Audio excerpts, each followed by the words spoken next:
कल बाजार में फल खरीदने गया तो देखा कि एक फल की रेहड़ी की छत से एक छोटा सा बोर्ड लटक रहा था। उस पर मोटे अक्षरों में लिखा हुआ था, घर पर कोई नहीं है, मेरी बूढ़ी माँ बीमार है, मुझे थोड़ी थोड़ी देर में उन्हें खाना, दवा और टॉयलेट कराने के लिए घर जाना पड़ता है। अगर आपको जल्दी है तो अपनी मर्जी से फल तोल ले, रेट साथ ही में लिखे हैं, पैसे कोने पर गत्ते के नीचे रख दे, धन्यवाद। अगर आपके पास पैसे नहीं हो तो आप मेरी तरफ से मुफ्त ले जाना, इजाजत है। मैंने इधर उधर देखा, पास पड़े तराजू में 2 किलो सेब तोले, दर्जन भर केले लिए, बैग में डाले, प्राइस लिस्ट से कीमत देखी, पैसे निकालकर गत्ते को उठाया। वहां 100, 50 और 10-10 के नोट पड़े थे।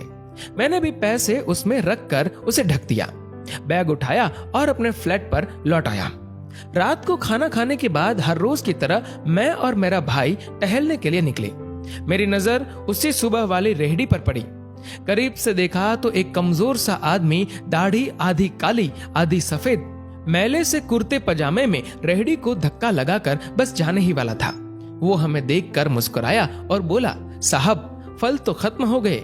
उसका नाम पूछा तो उसने बताया कि मेरा नाम सीताराम है। फिर हम सामने वाले ढाबे पर बैठ गए। चाय आई।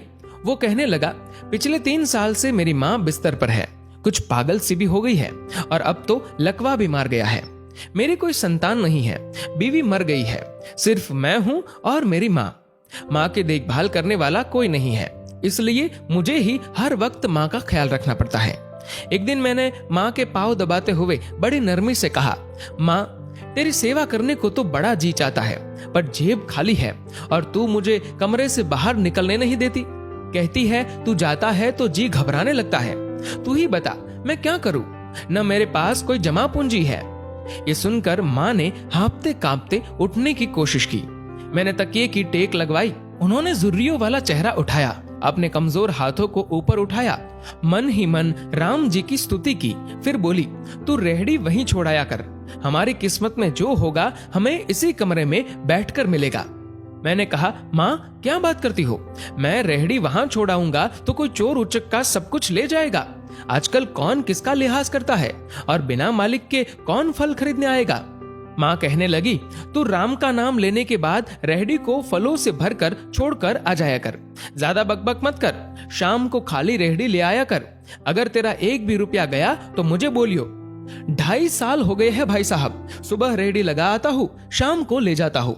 लोग पैसे रख जाते हैं, फल ले जाते हैं, एक धेला भी ऊपर नीचे नहीं होता, बल्कि कुछ तो ज्यादा भी रख जाते हैं। कभी कोई माँ के लिए फूल रख जाता है, कभी कोई और चीज। परसों एक बच्ची पुलाव बनाकर रख गई, साथ में एक पर्ची भी थी जिसमें लिखा था अम्मा के लिए। बीते हफ्ते एक डॉक्टर अपना कार्ड छोड़ गए, पीछे लिखा था, माँ की तबीयत नाजुक हो तो मुझे कॉल कर लेना, मैं आ जाऊंगा। कोई खजूर रख जाता है तो कोई कुछ और खाने की चीज। रोजाना कुछ न कुछ मेरे हक के साथ मौजूद होता है। न माँ हिलने देती है, न मेरे राम कुछ कमी रहने देते हैं। माँ कहती है, तेरे फल मेरा राम अपने फरिश्तों से बिकवा देता है। आखिर में इतना ही कहूंगा कि अपने माँ बाप की खिदमत करो और देखो दुनिया की कामयाबियां कैसे हमारे कदम चूमती है।